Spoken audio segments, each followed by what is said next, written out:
293 Morphett Street is a combined house and shop of significant heritage value.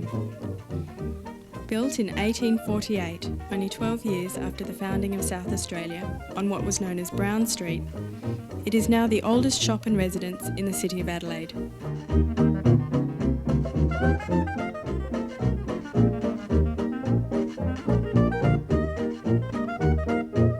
I am Pauline Ween. I was born on the 26th of April 1929 and I've lived here all my life.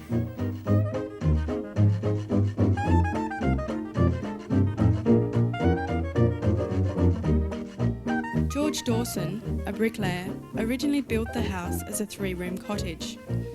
In 1852, he converted it to 4 rooms, and in 1856 he added the shop. In 1913, Martha Stanley bought the house. It has remained with the same family since that time and is currently owned by her grandchildren, Pauline and Vernon Ween. My grandparents lived at 239 Weymouth Street, and my grandmother had 7 children, 3 sons and 4 daughters. The 3 sons worked for my grandfather in his blacksmith shop in Weymouth Street, and the girls done the learnt tailoring trades. Grandmother shifted from Weymouth Street to 53 Brown Street because my grandfather business expanded, and my grandmother ran a shop, a drapery shop. But it was a grocery shop first and then a drapery shop after. My mother and father got married on the 21st of July 1924, and they had 2 children. My brother was born on the 29th of January 1925. I lived here from the time I was born. I was born in the shop in this house, and I lived here until I was approximately 23 years old. Then when my wife, my son and I shifted to Ferryden Park. The public perception of heritage is really external, by and large, to a degree, what they perceive from outside. They don't perceive heritage so much as people's lifestyles and a recording, a history of those lifestyles. Most heritage items are totally devoid of any human sort of evidence. And as heritage properties change, different owners treat them differently and take their possessions with them.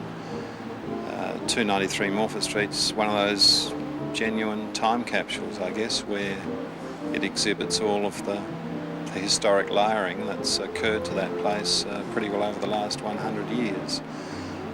The mother was offered quite a high sum of money to move from here, and she refused it. Why, I don't know, but she did, and she was reported in the papers as Mrs. Stay Put. And then during my time I came back here to live, and during that time my son and I were in the front room. We got woken all early one morning in the early hours. We had to get out of the house because the tyre shop next door was on fire, and the news papers appeared on the scene, and they got a photo of the mother, the sister and my son going across the road with the dog, and the caption was, "Mrs. Stay Put gets out." Early years, very early years, the grandfather used to have his forge and that out here. He used to do a bit of work in the backyard. I know many a sore tale I got from him, because I'd come out when I was a youngster and pinch the tools and run off with them.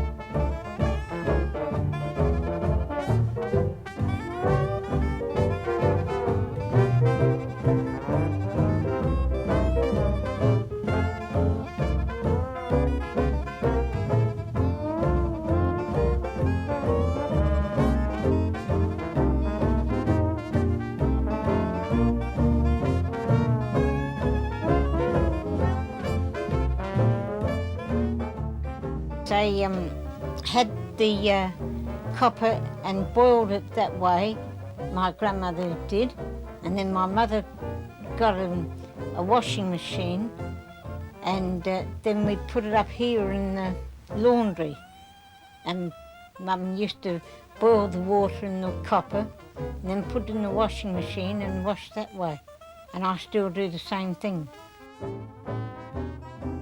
My father built a sleep out for him and Mum to sleep in the 1940s, and it was too crowded inside, so they went and lived outside. Of a Saturday night in the winter, they used to get the fire going in the front room, and many years ago we used to sit by the radio in there and listen to the cricket when it was played in England for the Ashes.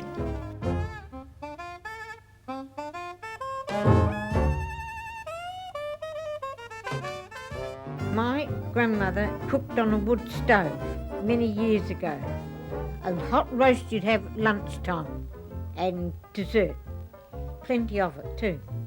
I use a wood stove too to roast my meat and potatoes, but I roast my potatoes in the jacket.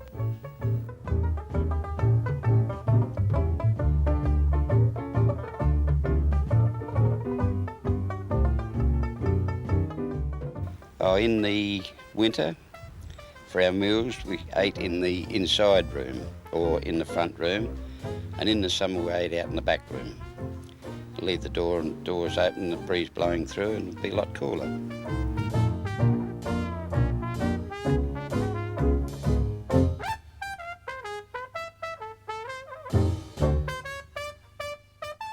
Well, I never had a microwave, and my friend said to me, "Why don't you get a microwave, Pauline?